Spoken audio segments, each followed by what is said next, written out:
Assalamualaikum warahmatullahi wabarakatuh. Kami dari kelompok 13 akan menjelaskan tentang konsep dasar biologi sel, molekuler, dan jasad hidup. Kelompok 13 terdiri dari 3 anggota, yaitu ada Is Oktaviani Wijaya, Fitri Ramadhani, dan juga Yunita. Konsep biologi sel adalah salah satu ilmu yang mempelajari tentang struktur dan fungsi sel yang merupakan unit dasar suatu kehidupan. Sel merupakan unit terkecil dari kehidupan yang memiliki bentuk dan ukuran yang berbeda-beda, tergantung tempat dan fungsi dari jaringan yang disusunnya yang merupakan unit dasar suatu kehidupan. Selanjutnya adalah biologi molekuler.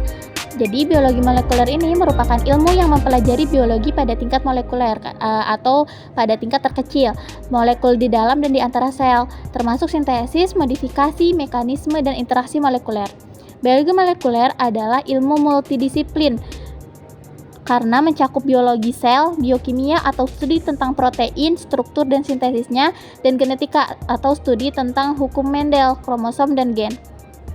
Kajian utama biologi molekuler ada 2. Yang pertama adalah makromolekuler hayati, khususnya asam nukleat seperti DNA dan juga RNA. Yang kedua adalah ekspresi informasi hayati yang meliputi replikasi, transkripsi, dan translasi.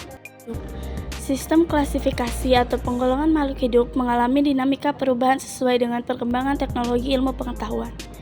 Perkembangan teknologi dan ilmu pengetahuan akan menghasilkan perkembangan data berupa karakteristik atau ciri-ciri suatu organisme yang digunakan oleh para ahli taksonomi.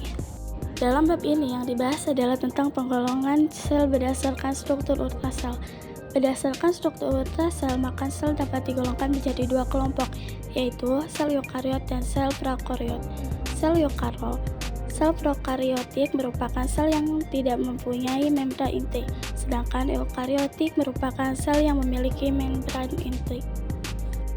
Bagian-bagian sel eukariot.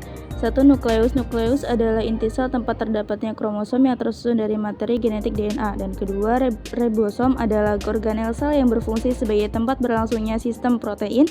Yang ketiga, retikulum endoplasma. Retikulum endoplasma adalah serangkaian membran yang berkumpul dan membentuk semacam kantung. Yang keempat, mitokondria. Mitokondria berbentuk lapisan atau membran yang meliuk-liuk dan berdempetan dan berfungsi sebagai tempat respirasi sel untuk menghasilkan energi. Yang kelima, badan Golgi. Badan Golgi merupakan organel eukariotik yang berfungsi untuk membentuk lisosom dan lipoprotein. Yang keenam, lisosom. Lisosom adalah organel sel yang berbentuk bulan kantung membran dan dihasilkan oleh badan Golgi. Yang ketujuh, vakuola. Vakuola merupakan kantong membran sel eukariotik yang berfungsi untuk menyimpan cadangan makanan sel. Yang kedua ada sel prokariot. Sel prokariot merupakan sel yang tidak mempunyai membran inti, di mana sel prokariot ini memiliki ciri-ciri seperti yang pertama, memiliki membran plasma atau memiliki nukleid DNA atau RNA. Yang kedua, memiliki sitoplasma. Yang ketiga, tidak memiliki membran inti dan sistem endomembran. Yang keempat, sel prokariot secara umum memiliki ukuran yang lebih kecil dibandingkan sel eukariotik. Yang kelima, struktur dinding sel terdiri dari peptidoglikan, lipid, dan protein. Struktur membran plasma yaitu terdiri atas molekul lemak, protein. Yang ketujuh ada nukleus. Yang kedelapan adalah organel yang terdapat dalam sel-sel prokariotik adalah ribosom yang tersusun dari RNA dan protein. Yang kesembilan adalah flagella, merupakan organel lokomosi atau pergerakan beberapa jenis bakteri. Dan yang terakhir ada pili atau fibriae, merupakan struktur pelekatan pada permukaan sejumlah prokariota. Terima kasih, cukup sekian dari kelompok kami, kurang lebihnya mohon maaf. Wassalamualaikum warahmatullahi wabarakatuh.